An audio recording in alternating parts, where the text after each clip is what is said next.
కడియం శ్రీహరి 6 నెలల్లో ఆయనే ప్లేట్ ఫిరాయించిండు, 6 నెలల్లో ఆయనే కాంగ్రెస్ పార్టీలోకి పోయిండు. చాలామంది నవ్వుకుర్రు కడియం శ్రీహరి మాట్లాడిన మాటలు విని, కడియం శ్రీహరి చెప్పిన స్టేట్మెంట్ డైలాగ్ విని, అరే 6 నెలలు ఉండదని చెప్పిన పార్టీకి కడియం శ్రీహరి పోయింది, ఇది ఎక్కడికి గమ్మత్ అనుకుర్రు చాలామంది జనం.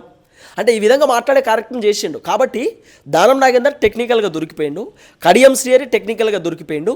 2 నియోజకవర్గాలలో ఉప ఎన్నికలు పక్క.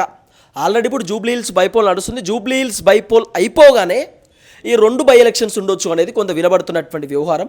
ఇప్పుడు మొన్న లాస్యానందిత ప్రాణం కోల్పోయినప్పుడు సికింద్రాబాద్ కంటోన్మెంట్లో నివేదిత పోటీ చేసింది, కానీ అక్కడ కాంగ్రెస్ నుండి శ్రీ గణేష్ పోటీ చేస్తే శ్రీ గణేష్ గెలిచిండు.